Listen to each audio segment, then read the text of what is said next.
called. First time using YouTube. Live Right. on YouTube. Not that Wow. I could let anyone know because I'm in Facebook jail still. Yeah, it is a bizarre thing that's happened to you there, isn't it? I mean, you've been suitably penitent more than once. What's going on? I deleted the original post days ago. Just Right. deleted it. But I'd shared it to my personal page and I had screenshotted the ban, so that can count as 3 posts. And then I go offline Friday night and I don't come back on till Saturday night. And I came back onto a message that I'd posted on the 11th of July, which was a Saturday. I hadn't posted anything. And that time it was 7 days. Wow. So I thought, right, it's time to get all my videos off Facebook and onto YouTube. Yeah. So I've been busy uploading these coffee dates. And let's see what happens after we finish the live, whether it actually goes where it's meant to go. But yeah, it's an interesting lesson in, we'll talk about owning your content, making sure that you build up your mailing list. It's not just the mailing list. I mean, I was able to download all my Facebook contacts. Facebook allows you to do that. Download them in a big file. Yeah. So I've been able to, I'm prepared. Because they've threatened that they're going to take my business page away from me. They're going to delete it. Crazy, absolutely crazy. Over a joke that was actually quite funny. Yeah, well, I've seen. I think I'd said to you, Sarah. I've seen people, have their businesses wiped out that have been built on Amazon, simply because they're playing in Amazon Sandbox, running FBA fulfilled by Amazon. Back in the day, this is.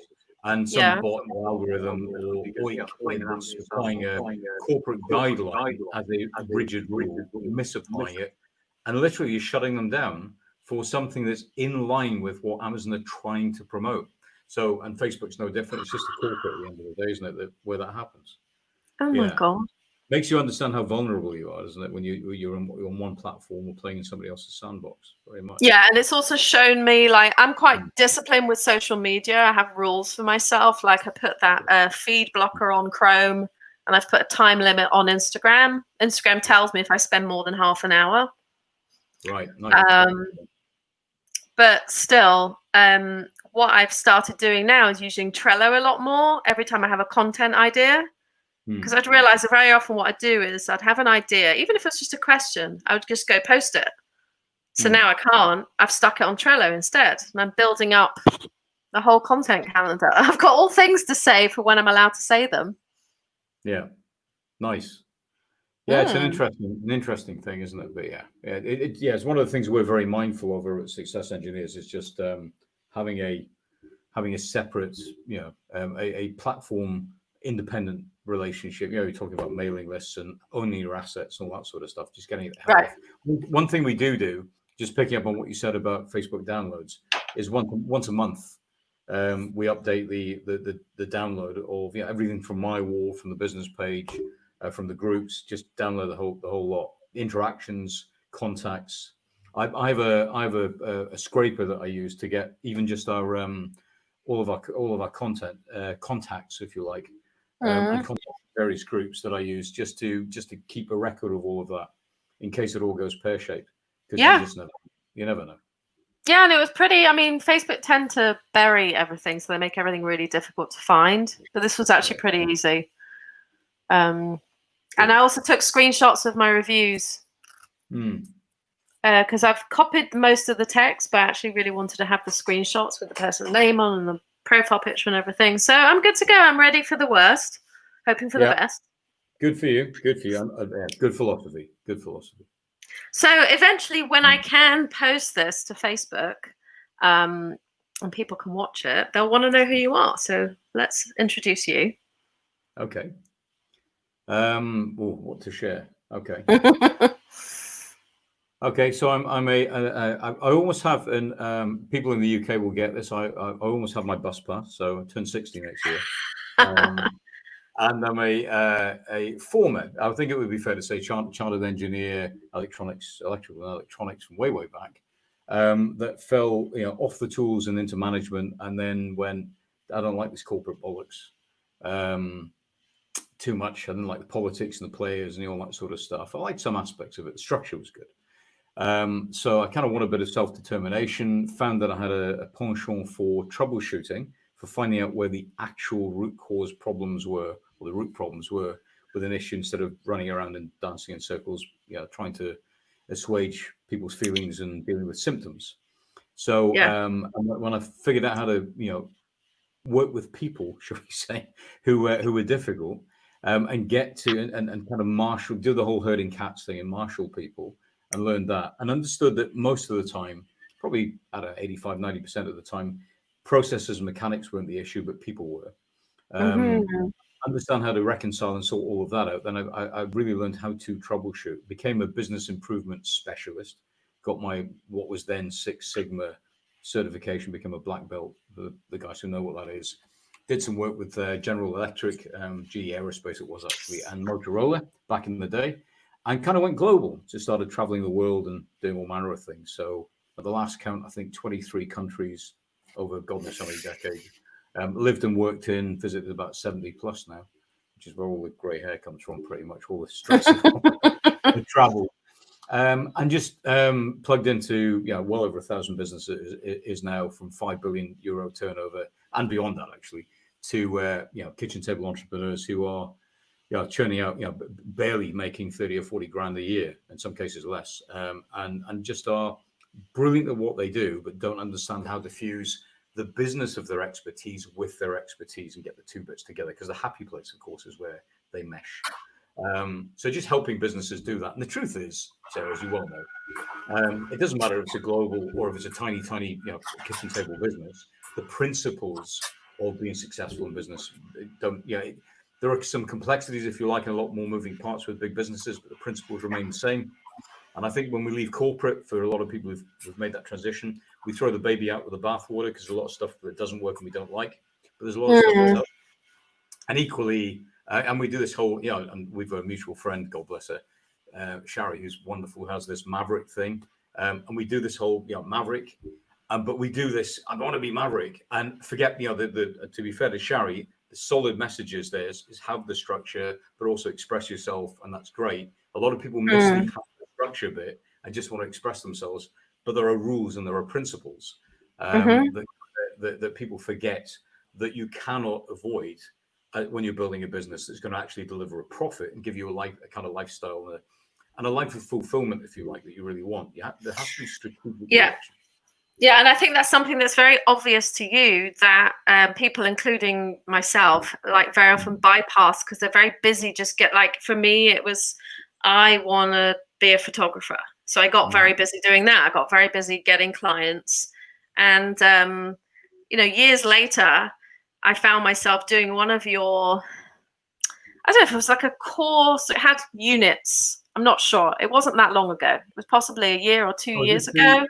Was this the free units in the free group? It was the kind of course that we decided not to sell and just drop into the group for free. Probably that, And I found myself working through that, and it had a chart, a bit like that chart that's behind me, that there,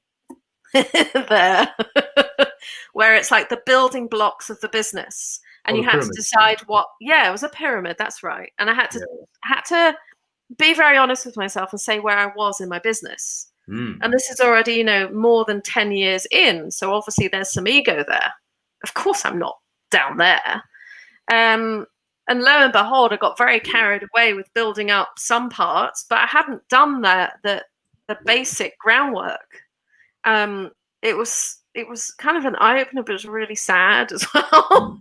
Like, damn, I haven't done any of that. And I think there's so many people that I speak to that when I talk to them about systems and processes, that I hate systems and processes, but they're like, no, I don't have any of that. And basic things like what's your aim of what you want to earn per month, like all these basic questions that you're asking. I'm like, damn, I don't know the answers to those questions. It's very true, and the thing is, your story is multiplied, in the millions, and guilty, been there many times. Actually, it's happened, and it's what causes us to go around what we call the hamster wheel of busyness. Just doing a lot of things that keep us expending energy, but not making significant progress forwards. we see a lot of this where people are asking the wrong questions at the wrong stage in their business, which is really the pyramid of business, the stages of business growth that you went through. And what we do, and I guess this has been the kind of revelation for you, certainly was for me when I kind of figured it out a couple of decades back, was that we skip stages, and we think that we're in the what we call the build it stage, because you have dream it, start it, then there's a stage that we miss, then build it, which we think is scale, because we misuse the term scale and on the online space a lot. And then there's another stage, and then there's the scale, and then there's the what we call the world-class stage, which is, do you want to sustain this? And basically that's where you kind of almost you own the business; it doesn't own you anymore at that stage, pretty much. And you can step away. Well, do you want to sell it? What's your ultimate sort of end goal? And we get caught in the build it stage, which is really building the business, what we should be doing, to maximum capacity, just before that point where we actually then start looking at refining it, which is the next stage, and then scaling, magnifying, building beyond ourselves, outsourced team, internal team, whatever. And the stage we miss, which is the third stage, is control, because we need to understand what's working. We kind of do this MVP thing, which is, I'm out there in the world, I'm trying some things, minimum viable product sort of thing. Just try something and see if it starts working, instead of assuming that what you've got is what the market wants, or what you're presenting as what the market wants. And to your point, that's where, of course, where we start reining in the ego, because we're if you like, offering or making what sells, not trying to sell what we make or what we offer. If that makes sense.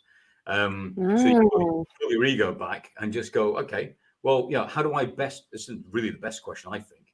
How do I best serve my audience? First of all, who the hell are they? Because it challenges you then to go, well, who do I want to work with? Who do I want in my world that can pay? Key point, and pay enough to to draw the value from what I offer, because we can determine that what we're doing is valuable, but it only becomes valuable to somebody if they actually use it and find it valuable. So I always say, is it useful to those people? Yeah, probably is. And if they then tell me that it's massively useful, they draw the value, and I can understand whether there's a match between what I think I should be charging and what they're prepared to pay. So, and there's a whole, we could talk for an hour just on that, on pricing and how that kind of comes about, and using the same lens to value things that your customer uses, and helping them and educating them to do the other, do that the other way around and match the value. One of the expressions we have at Success Engineers is, if you know that what you've got is massively useful to a market that is, a problem that you solve or a need that you feed, and you're not getting paid enough, don't change what you offer. If you know already that what you offer has value, move the market so to where the value is. Don't change where you are, because your market is telling you what you're feeding at the minute is telling you it can't afford it. And again, there's a lot of messages and sub messages in there that we can get into. But so what do you mean by move the market? So basically, if you've got a bunch of people that are telling you that, take the brand photography, you think you're a genius at, right? If you're, I don't know, a grander session, for argument, or whatever, and you've got people saying, "Oh, well, I can't do that. I can't afford £1,000 for you." And kind of you're worth that. Let's say as a minimum, you're worth that. Then what a lot of people will do is they work something out and say, "Well, I'll do a discount, or I'll do this, or I'll do that, or we can modify the session, and you can pay £350." And £350 basically, probably at the stage of business that you're at now, might not be worth getting out of bed for, but for somebody starting out who's got skills and got capability and can actually deliver that kind of level of usefulness, shall we say, and value, they shouldn't be doing that. The trick is to find the people, and obviously have the social proof and the evidence and all that stuff, the portfolio. Find the people for whom that need is worth the £1,000 or the £850, or whatever it is. So essentially, you move your market to those people that appreciate that and will draw that level of value from what you do, because they determine that at the end of the day, rather than the people who are saying, well, I can't afford this, therefore it's only worth £350 to me. Again, that's where the value is skewed. You see that there's quite a difference between, like, I had a discovery call the other day with someone who, it was a bit baffling, because you can only really book a call with me if you've got to the packages page and pressed on the button. So I'm not sure why you would press the button without reading the packages. But she booked a call, and I'm sure you saw my post a while back. I'm sure you commented on it. We're talking about yes, I'm not going to take my £1,000 package and make it 350, but what I am going to do is add in some mini sessions. So it's not, my prices haven't changed, but I have added something in for now for people who are saying, I'd love to do one of these full-on sessions when I have some cash flow going. Meanwhile, I desperately need to update my headshots, just a couple of headshots. Fine, half an hour, 40 minutes. Obviously a lower price because you're getting less. Yeah, I've got no problem with that. So we got on a call and I said, in addition to these 3 packages, we've also got this kind of Corona rescue package kind of thing. That's, well, in shekels, it's 900. Yeah. So she just said, well, that's very expensive. I've spoken to some other people who charge anywhere between 200 and 500. Now, after 13 years in business, I have the confidence to say that's great. Obviously, you're looking for some just basic headshots, just a few minutes. Go with the 200, because into hate, as we say in Yiddish. I can't even think of a way of saying it in English. Be my guest, enjoy. Yeah, absolutely. Right? Great expression. Yeah. So that's a different kind of client that's saying, I need you to be in the 200. And I said, I've been in business for 13 years. Once upon a time, I was 200, but I'm not there now. That was my only explanation for the whole thing. I don't need to justify it. But those are 2 different kinds to me. Like the person who wants me to be giving her everything for nothing, and the person that's saying, I really want this, but I've got nothing in right now. Yeah. Let's put that on hold and let's do this rescue package. Yeah, and a really, really good distinction to draw, Sarah, because the reality is that people are on a spectrum. Yeah, there's a state of awareness and state of understanding and a whole raft of things, but also different levels of need and and again, back to different levels of value and value systems. The lady that's saying that's expensive, that's the big, Adam Urbanski is a cracking guy. Talks about, instead of handling objections in a sales conversation, for example, he looks for red flags. The automatic assumption is, you got through to me, therefore I'm looking for reasons why we shouldn't do business, not to persuade you. Yeah. Yes. And I think that's a great one. There's a big red flag. Your value system says that you bracket this at this level and that's what it's worth to you. Great. You are therefore somebody else's customer and not somebody else's. Absolutely. I wouldn't even want to. I wouldn't want her to like even about face and change her mind, like out the door. Sorry. Yeah, and the other red flag for me is when I've had someone say, okay, I'll work with you, but I'm not going to do any of the pre-session calls. I'm not going to fill out any of your forms, and I won't have a Pinterest board. Yeah. All right. Okay. Yeah. So that's why we have front-end filters, or we should have, I guess, for the guys watching or listening, why we should have front-end filters and qualifications. I think when you're early on, and particularly if you're kind of a little bit desperate for business, because I guess we've all you tend to not want to put barriers in the way. But the reality is, it's wrong thinking. It's just qualification steps to make damn certain you're not wasting your time with somebody who's going to waste your time. They're just not ready for you, or they're never going to be ready for you. Well, so that's why also, like, I feel like, steps. Yeah, I think it's a mistake to not put prices on your website for most people. Like for photographers, why are you not putting prices on your websites? Because if someone can't afford your packages, what is the point in having a 20-minute conversation with them about whatever and, becoming best friends, and then we get down to talking about the money? That's, to me, a complete waste of your time.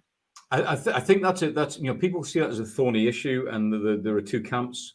I sit on that in terms of pricing. I sit on the price band or price indication for a service, particularly where you are, elevated beyond, like, for example, if you're a personal trainer or a therapist, and in your area, 45 to 60 quid ish an hour is, and buying, your rates hourly, if you like, or buying that service hourly is normal. If you're doing a package and not an hourly rate, and you are 125 quid or 350 or whatever an hour, when you break it down, you've got to do it differently. So I think as long as you express something or communicate something that says, I'm in this price bracket. Yeah. So then I absolutely agree. There's a time and a place for something that looks a bit more transactional, and there's a time and a place to go, you know what, this is a quality service, an elite service. It requires, or it's a tailored service. But just so you know, I'm a coach that charges, I don't know, My price is set Price at start three at. grand, not 300 quid. So let's be clear. If you're in that market, come and talk to me. If you're not, then don't. Go somewhere else. Yeah, nicely. Yeah, I agree. All say it nicely. Now we knew we would do this. We knew we would sidetrack, but we actually have a subject today, which I'm very interested to hear about, because Okay. as I was reading, I'm like, okay, this is an interesting one. Traits before states. Why character trumps mindset. Talk to me about that. All right. Okay. So one of the things that interested me when I came into the online space 3-4 years ago ish was all this talk of mindset, because in the offline space I hadn't really heard it much. I mean, we talked about it a bit, but it wasn't a term being used. I mean, Simon and I, because Simon's background is in elite sport, Olympic level sport, as a sports psych, and as a world-class coach. So mental game is a term that we use. Mindset for me tends to imply and Michael Lassen talked about this, really interesting guy over in Cyprus, talks about having a set mind. And the idea is that your mind is set on something. So I kind of shy away from the term because it kind of means that to me as well. But I get it. So in the vernacular. Well, there's the growth mindset, and then there's the fixed mindset. I mean, that's kind of playing with words a bit. It is a bit, yeah, and you know what? I've got no issue with it, but it's just it's an easy, it means so many things to so many different people, and it's come to mean, even to the degree where people who are mindset coaches, for example, and good ones, in terms of their capability, if they stick to the wheelhouse, move into the realms of therapy, shall we say, that belong to proper therapists, if you will, and there's a graying and there's a blurring of the lines. So I tend to shy away from all of that, talk about mental game, because then we're talking about performance, and we're talking about the things that help us grow as individuals and as humans, that affect our state of mind and our mental decision making and our mental game. Because for me and for Simon, I think it's fair to say, your mental game or mindset, let's use the term, are all about your mental state and your moment-to-moment decision making, and then the subsequent behaviors and actions. So we have a if I give you the identity ladder, which is a kind of very, very simplistic model, there's more complexities to this, but just to get the spine of an idea, if you like, in the heads of the guys that are listening to this. The identity ladder starts with your beliefs and values at the base. So that's just rung one. Yeah. And that is literally the stuff that you grow up with, a lot of stuff from childhood, all that, the kind of stuff we haven't shaken off, shall we say, and kind of moved past, plus stuff that's formed out over the years, all that stuff that makes you who you are, and the values that you hold dear, which then form your identity, which is the second rung. So beliefs and values form your identity, and your identity, of course, is how you see yourself and relate to yourself, and how you relate to the world around you, and also how you think the world relates to you. It's all that stuff.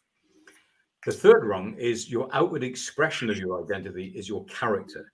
And by character, I don't mean specifically the way it's normally termed and used, which is a person of integrity and a decent human being, etc. Definitely all of that.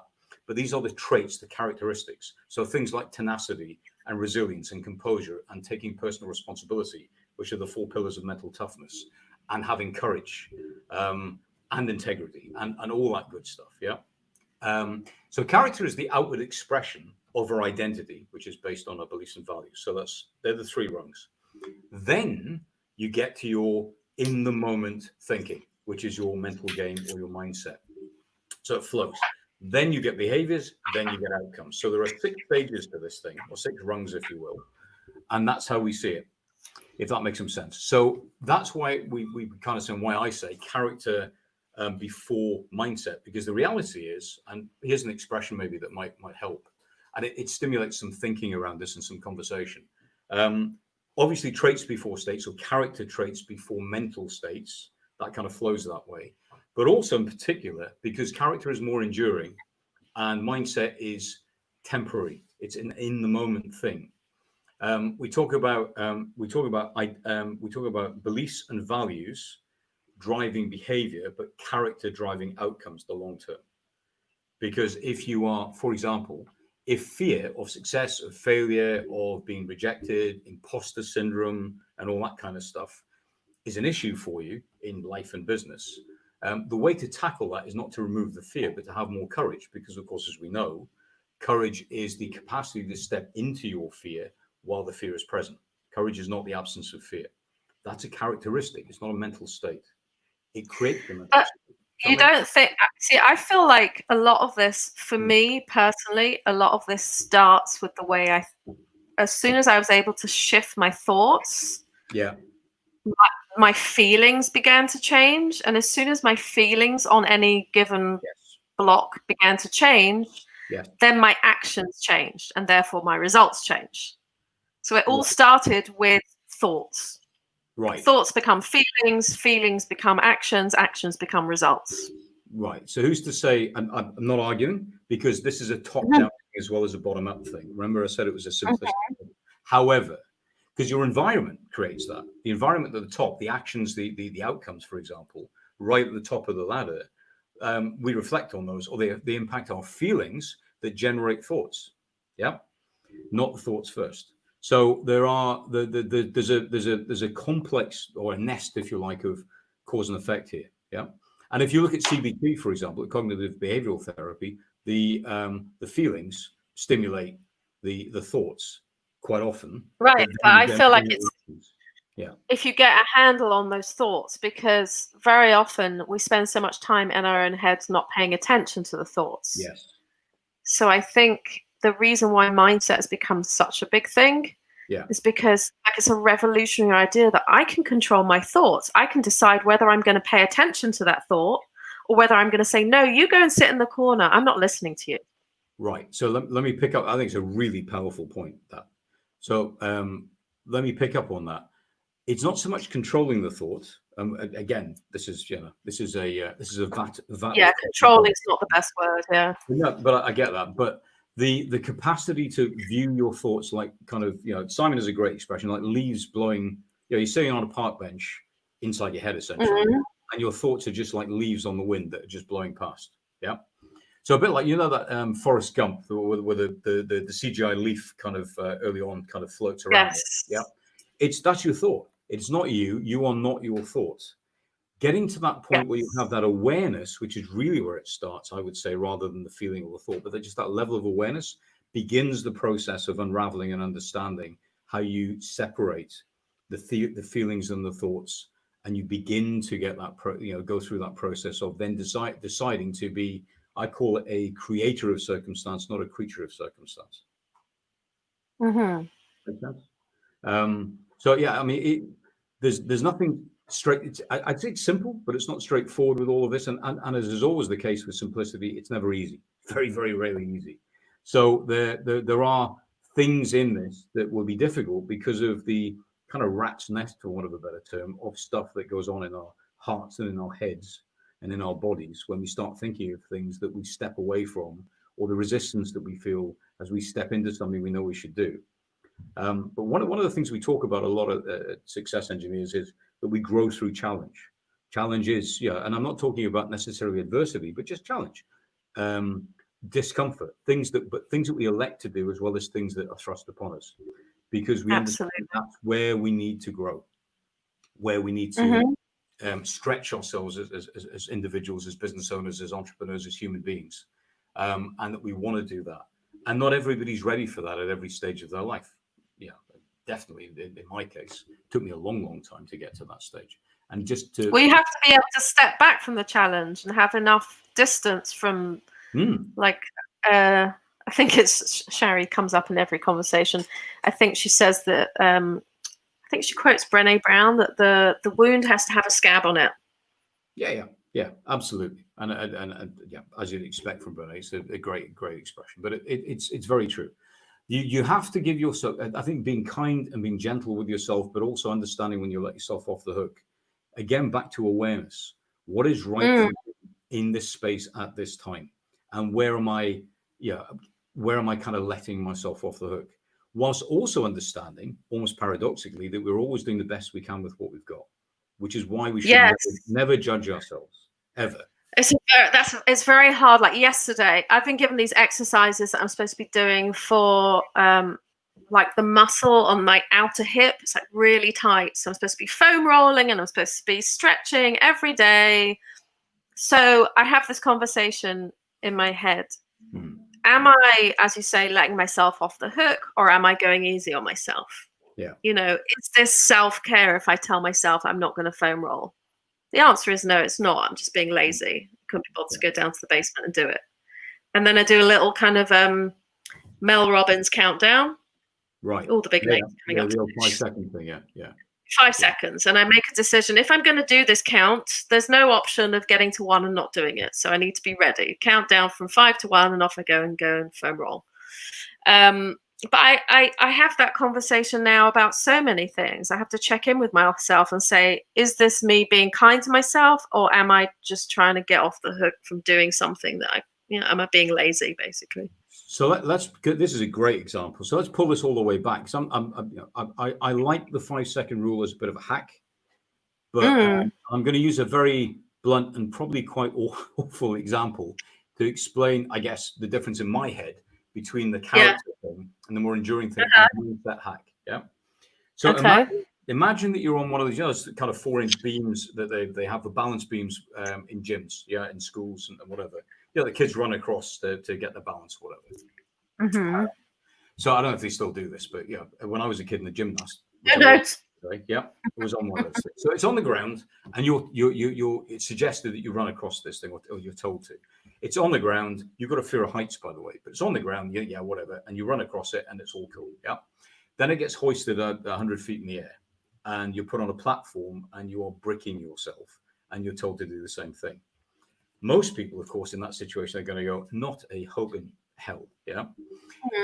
So then there needs to be an inducement. So you're not reward driven, okay? Maybe fear driven. So something, I don't know, something really, and forgive me for this example, but I'm quite, bear in mind my family from Naples, so probably this is coming through. They bring your kid in, and the guy who wants you to do this and wants to force you to do this puts a gun to the kid's head and says, right, okay, if you don't run across this, your son gets it or your daughter gets it, and you go, right.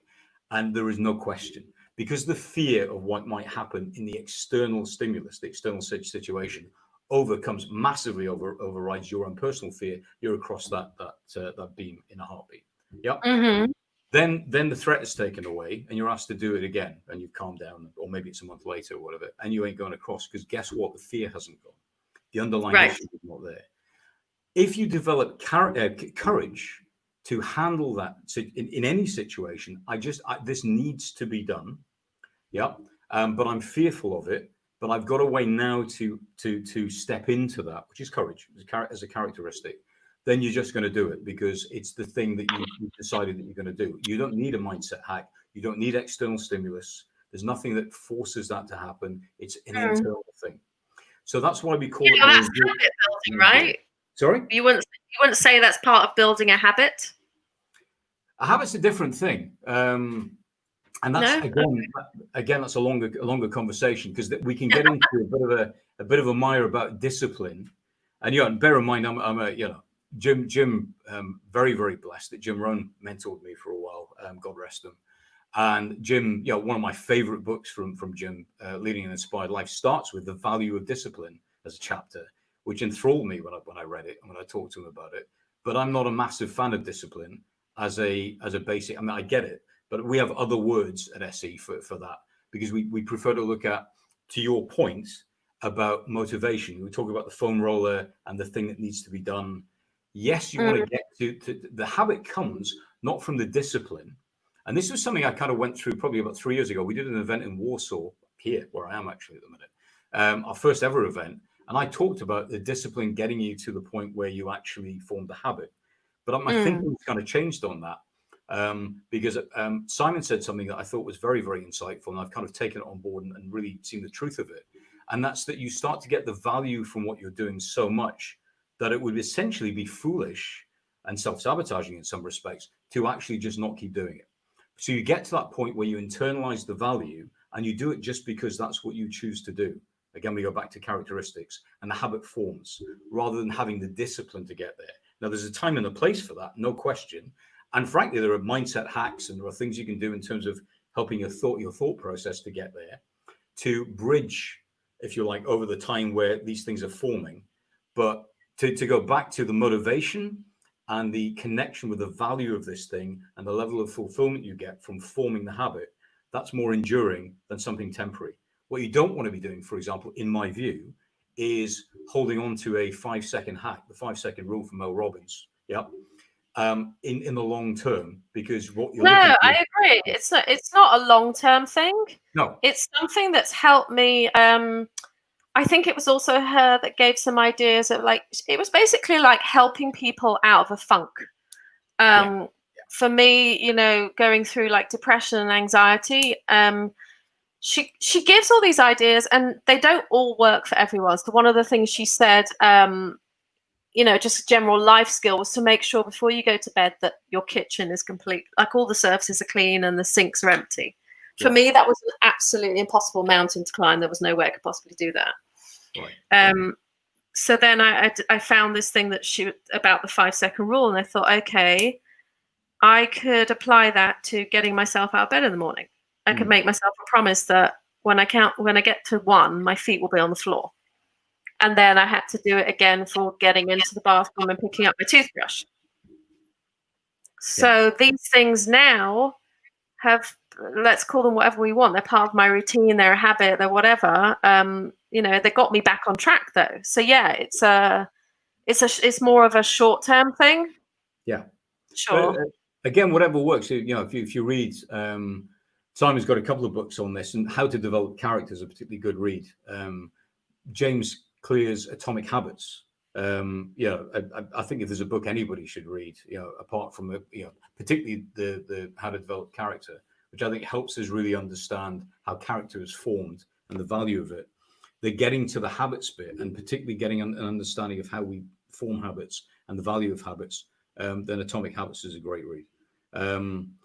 Yes, you're right. These are short term. There's a place for them. There's categorically a place for them, and we use what we whether it's a crutch or whether it's a bridge, whatever analogy we use for that. It's something that helps us get to where we begin to, if you like, start the journey or get to where we want to be. They're all valuable, which is why I don't beat up on mindset. It is hugely valuable. But we talk about what's more enduring in the long term. And if you look at elite athletes or elite performers, character is really what informs their mental game rather than the other way around. And really, that's what we're not saying it doesn't work the other way. We're not saying there aren't different things that you can do, but we're simply saying if you look at the most successful people in the world, that's how they roll. Those are the characteristics, if you like. There's a lot of characteristics, but those are the characteristics of successful people. That's one of the big insights that we got from looking at studying world-class people, particularly Simon's work in that field, and be world-class. And really, that's what we talk about at Success Engineers.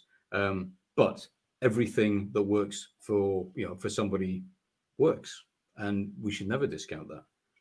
It's another reason why we talk about not valuing blueprints. As you know, not a big fan of the blue. I'm an engineer for God's sake. I was raised on blueprints because in our world they're critical. But in the coaching space, in the online course space, it's like a suit that fits somebody who's not your size, or it's never going to fit.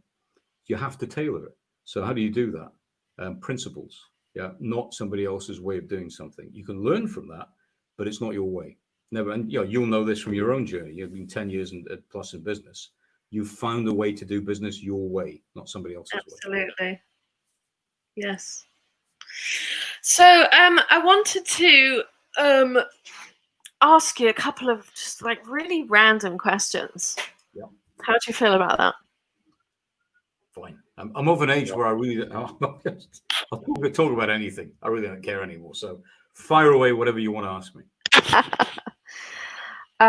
What's your favorite dish to order in a restaurant? Oh my God! All right. Well, I'm a foodie, so that's a tough one. That's going to ask me to tell me to take my own advice, which is you can only have one choice, one priority at any one time. Choose one. Choose one. Oh my God! Because it's different if it's something that's home cooked. Right. It's like, what's your favorite song? The thing is, well, I mean, I could be really awkward here and say, well, pick a restaurant, what sort of food or which city am I in? Because I'm in Warsaw right now, but if I was in Warsaw, for example, it'd be different. Right. So over here, for example, if I was having local cuisine, it would be they do a pork dish, which is kind of a schnitzel, if you like. and they have a cream sauce with mushrooms and what have you. Quite often serve it up with kind of a version of gnocchi, if you like a Polish sort of potato flour based pasta, and then some vegetables. That's an equivalent to me of a roast chicken dinner in the UK, if you like, or a roast beef dinner, and I really like it. So the pork schnitzel with the cream What sauce. do they call it? I can't even remember. It's terrible.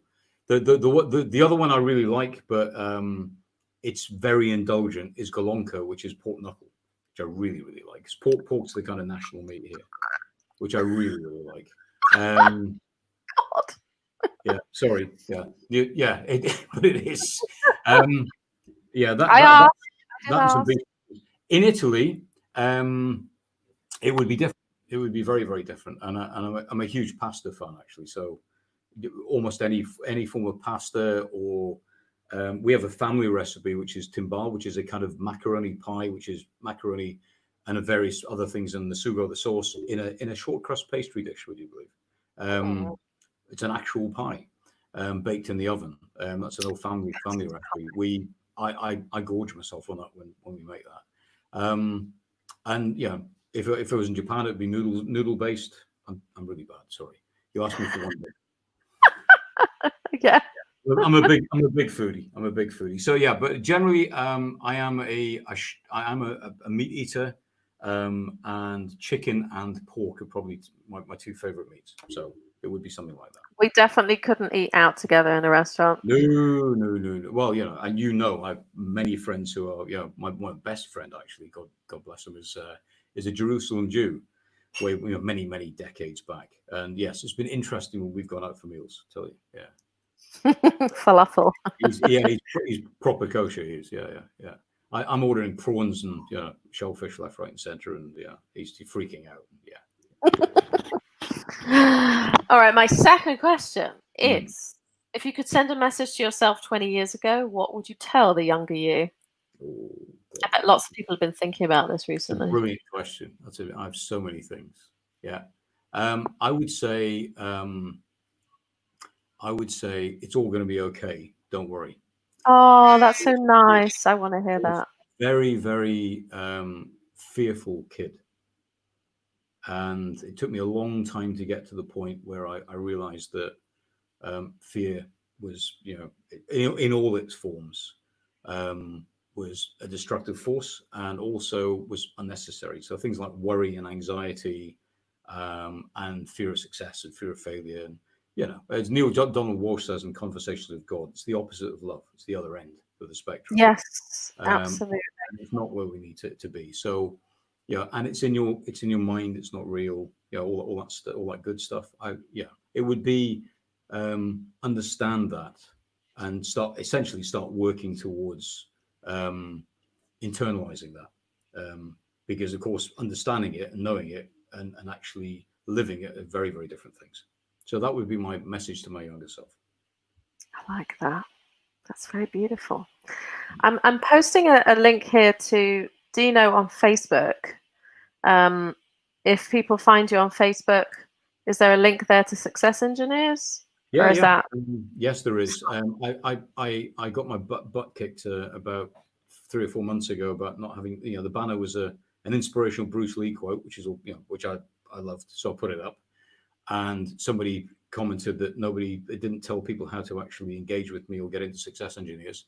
So I took the advice for once and changed the banner. So if people come onto my own personal wall, they'll see a link to get into Success Engineers and come and chat to us. Checking that. I'm going to put a link to it anyway. Thank you. So the link says Success Unlocked. Is that what you used to be? Success Unlocked is our tagline, and that is the group. My wall, probably the banner has that on. Okay, awesome. Yeah. And that group is free. Yes. And then if people want the paid group, that is called the something else. Accelerator, which is a fusion. Yeah, all I could think of was Incinerator. Yeah, Accelerator, that's the one. And which is where we kind of turn everything on steroids, basically. Yeah. Fabulous. Thank you, Dino. It's your turn soon to grill me. Yeah, actually, yeah, we're having a what we call Oh, it. not soon, right? It's in a couple of months. Well, yeah, yeah. Okay, do you know what? My time of life. Trust me, it will feel like it's comes around in a heartbeat. It'll time seems to move a lot faster. It really Yes, does. that's very But true. yes, the spotlight of awesomeness. We're gonna talk about your awesomeness. We are indeed, and an area of specialty that you've been developing recently, which I'm really looking forward to exploring with you. That'll be good fun. Wonderful. Thank you very, very much for your It's been a time. pleasure. I hope I haven't rambled too much as I do, but I really enjoyed it. Thank you so much. I've even managed to like post a couple of quotes of clever things that you said. Brilliant, brilliant, brilliant. It's been a pleasure. Thank you so much, Sarah. Cheers. Bye bye.